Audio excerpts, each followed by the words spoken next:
E aí pessoal, tudo bem? Aqui é o Rony, professor de Física. Neste vídeo, vamos dar sequência ao estudo de forças conservativas. Em vídeos anteriores, vimos que as forças peso e elásticas são conservativas. Sendo assim, o trabalho devido a elas independe da trajetória efetuada pela partícula, dependendo apenas da posição de partida e da posição de chegada, representada no quadro pelos pontos P1 e P2. Para determinar o trabalho realizado por tais forças, basta calcular o negativo da variação de energia potencial associada. E conforme vimos anteriormente, escolhida a posição P0, onde a energia potencial se anula, escolha arbitrária, ela fica definida pelo negativo do trabalho realizado pela força conservativa F para levar a partícula da posição P0 até a posição P através de qualquer caminho C. Neste vídeo, vamos obter um critério para que uma força seja conservativa. Para fazer isso, observe o quadro. Imagine uma partícula sendo levada da posição P1 até a posição P2 através de dois caminhos distintos, representados por C1 e C2. Sendo F uma força conservativa, eu posso escrever a seguinte igualdade.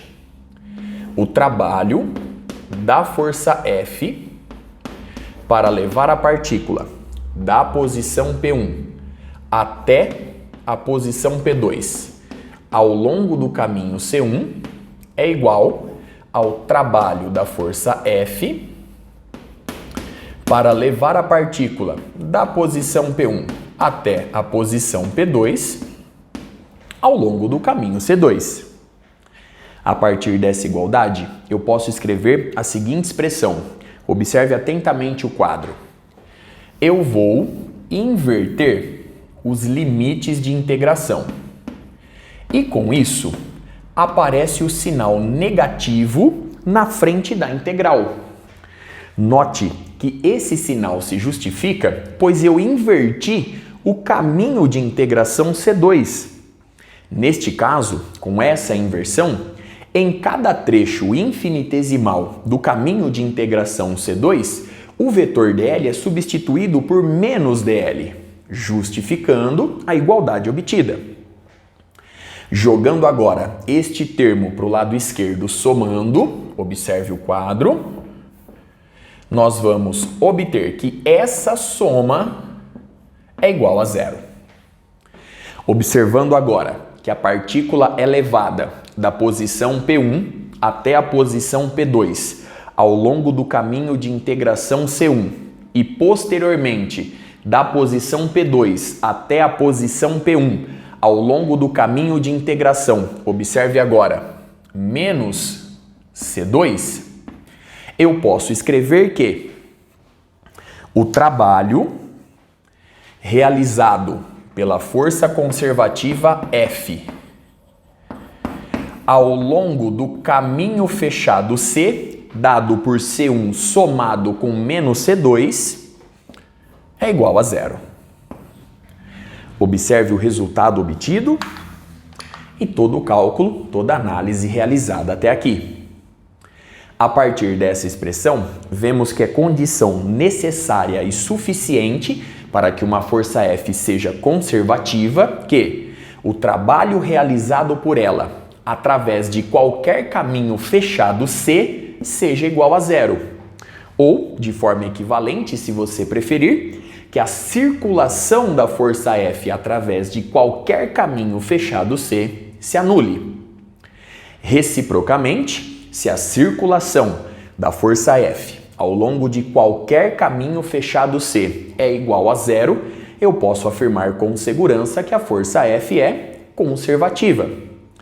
Nesta situação, conforme vimos anteriormente, o ganho de energia potencial em um trecho do ciclo é devolvido integralmente na outra parte. Muito bem, observe mais uma vez o resultado obtido e toda a análise realizada até aqui. Cumpre destacar que, ao contrário do caso unidimensional, não basta que a força F dependa apenas da posição no caso tridimensional. É necessário também que a circulação da força F através de qualquer caminho fechado C seja igual a zero, ou, conforme veremos futuramente, que o rotacional da força F seja nulo. Com isso, eu encerro a parte teórica. Para finalizar o vídeo, vamos resolver um exercício relacionado ao tema. Para fazer isso, eu vou arrumar um espacinho no quadro, já estou de volta. Então vamos lá. Fazendo a leitura do enunciado, portanto, a questão diz o seguinte: uma partícula se move no plano XY sob a ação da força F1, onde a intensidade de F1 é medida em newtons e x e y medidos em metros, o mesmo valendo para F2. Item A, calcule o trabalho realizado por F1 ao longo do quadrado indicado na figura. Item B, faça o mesmo para a força F2. E item C, o que você pode concluir a partir dos itens A e B sobre o caráter conservativo ou não de F1 e F2? Para resolver o exercício, eu vou começar calculando esse produto escalar. Então vamos lá. O produto escalar da força F1 pelo vetor dl, observe a expressão de forma geral, nos dá o seguinte resultado. Então nós temos 10y dx menos 10x dy. O produto escalar agora da força F2 pelo vetor dl nos dá 10y dx mais 10x dy. Muito bem.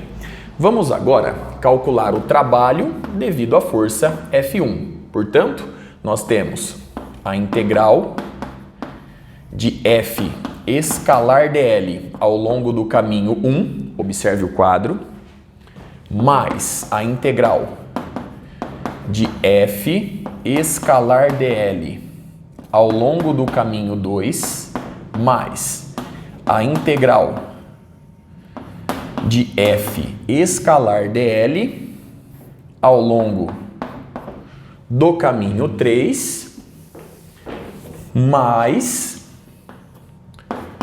a integral de F escalar dl ao longo do caminho 4. Muito bem. Ao longo do caminho 1, observe atentamente o gráfico apresentado, vemos que, ao longo desse caminho, x varia de 0 a 1 e y é constante igual a 0. Portanto, y é constante igual a 0, logo dy é igual a 0 e x varia de 0 a 1. Levando esses dois resultados na expressão acima, vemos que essa primeira contribuição é nula, pois y é 0 e dy também. Sendo assim, vemos que o trabalho devido à força F1 é 0 mais. Então vamos lá. Vamos analisar agora o caminho 2. Observe que x é constante e igual a 1. E, portanto, eu posso escrever que dx é igual a 0 ao longo desse caminho, com y variando de 0 a 1. Então vamos levar esses dois resultados na expressão acima. Então agora nós temos a integral do seguinte termo.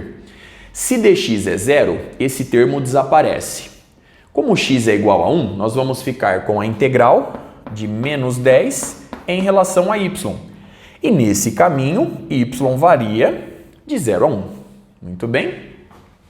Mas, vamos analisar agora o caminho 3.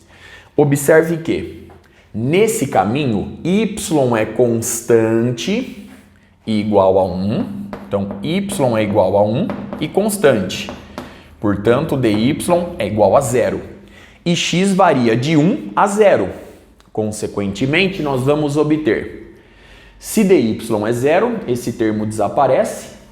Como y é igual a 1, nós vamos obter a integral de 10 em relação a x. Como eu estou percorrendo o caminho 3 de x igual a 1 até x igual a 0, então nós temos essa integral de 1 a 0. mais. Último termo, enfim. Então, nós temos agora, no caminho 4, observe que x é constante e igual a zero e, portanto, dx é zero. Logo, vemos que o último termo é nulo, pois dx é zero e x é zero. Consequentemente, o último termo não contribui na soma. Efetuando os cálculos, nós vamos encontrar agora o seguinte resultado. Então, vamos lá. Menos 10 é uma constante e, portanto, sai da integração. A integral em relação a dy nos fornece y. De 0 a 1, pelo teorema fundamental do cálculo, 1. 1 vezes menos 10, menos 10. Muito bem. Mais. Agora nós temos 10 saindo da integração, é um termo constante. A integral em relação a dx nos fornece x. De 1 a 0. Pelo teorema fundamental do cálculo, nós vamos obter menos 1. Multiplicando 10, menos 10. 10 somado, menos 10 somado com menos 10, nos fornece um trabalho igual a menos 20 joules. Observe o resultado obtido e todo o cálculo realizado até aqui. Vamos repetir o raciocínio para a força F2. Então vamos lá, dando o devido destaque ao cálculo inicial.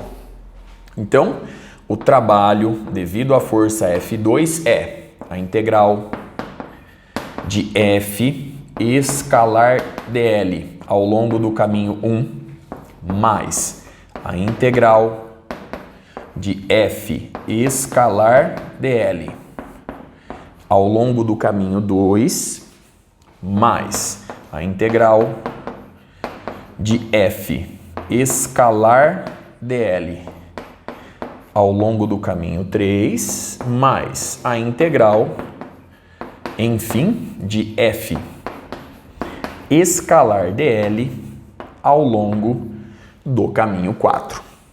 Bom, nós já temos a análise de cada caminho, portanto, basta aplicar simplesmente. Observe o seguinte agora. Ao longo do caminho 1, y é 0 e dy é igual a 0. Y é constante igual a 0 e, portanto, dy se anula. Jogando esses dois resultados nessa expressão, vemos que este termo se anula e este termo se anula. Portanto, a primeira contribuição é igual a 0. Mas, ao longo do caminho 2, x é constante igual a 1 e, portanto, dx é 0. Consequentemente, nessa expressão, nós vamos obter este termo se anula, dx é 0. Trocando x por 1, nós vamos obter a integral de 10 em relação a y. Muito bem. Como eu estou no caminho 2, nós vamos de 0 a 1, de acordo com o gráfico ilustrado. Muito bem. Mas, no caminho 3, y é igual a 1 e constante, portanto, dy é 0. Levando esses dois resultados aqui, nós vamos encontrar dy é 0, esse termo se anula. Se y vale 1, integral de 10 em relação a x. Em relação a x. Como nós estamos no caminho 3, a integral vai de 1 a 0. Mas, no caminho 4 agora, x é igual a 0 e constante, portanto, dx se anula, logo, este termo se anula, pois x é 0, e este termo se anula, pois dx é 0. Logo, mais 0. Efetuando os cálculos, nós vamos encontrar 10 sai da integração pelo fato de ser constante, a integral em relação a y vai nos fornecer simplesmente y, de 0 a 1 pelo teorema fundamental do cálculo 1, portanto, 10 positivo. Mais 10 sai da integração, termo constante, a integral em relação a dx nos fornece simplesmente x, de 1 a 0 pelo teorema fundamental do cálculo, menos 1. e, portanto, menos 10.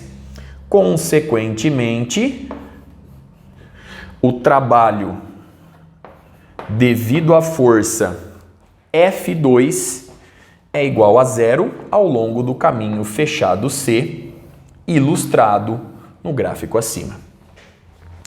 Observe mais uma vez os resultados obtidos e os cálculos realizados até aqui. Analisando cada um dos resultados obtidos, vemos que a força F2 pode ser conservativa. Por que eu digo pode ser conservativa? Nós acabamos de ver que a circulação da força F2 se anula ao longo desse caminho fechado em particular. Portanto, eu não posso afirmar que F2 é conservativa de forma geral. Aparentemente, sim, ela é conservativa, pois nesse caminho fechado de integração, o trabalho devido a ela é nulo. Portanto, ela pode ser conservativa. Muito bem, vamos finalizar com o item D. Então, aqui nós temos o item A, aqui nós temos o item B e o item C é exatamente a análise que eu fiz há pouco.